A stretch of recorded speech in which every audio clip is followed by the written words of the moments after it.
we are working with Jay Bhattacharya, the new NIH director, as well as Secretary Kennedy, is looking at the gain-of-function research that in the case of the Wuhan lab, as well as many of these other biolabs around the world, was actually US funded and leads to this dangerous kind of research that in many examples has resulted in either a pandemic or some other major health crisis. Well, let me ask you specifically, because we already know that EcoHealth Alliance was partnering with this Wuhan lab to do gain-of-function research. That's right. We just have never been able to have somebody say, it was that exact experiment that led to this COVID bug.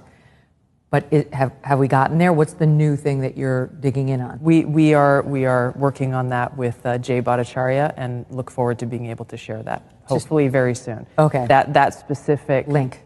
Correct, between the gain-of-function research and what we saw with COVID-19. I mean, that would be extraordinary because just so the audience knows, if that's true, if it was Peter Daszak's research with the Wuhan so-called bat lady that caused this pandemic, then we did fund it. Then Anthony Fauci helped fund the pandemic. The thing that he denied over and over and over to Senator Rand Paul's questioning.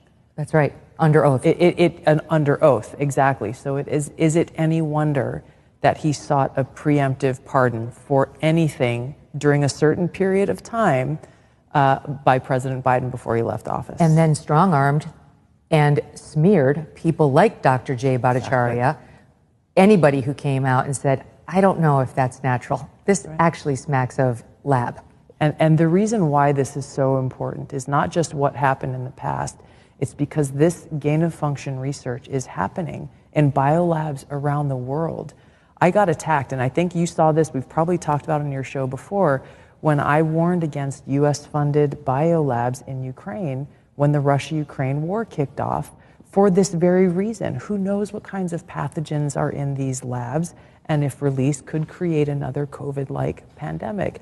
And for that, I was called a Russian asset. You're, trumpeting Putin's talking points, all of this nonsense, simply for speaking the truth and stating facts that, by the way, are still on U.S. Embassy Ukraine's website today about how the U.S. has funded these biolabs in Ukraine.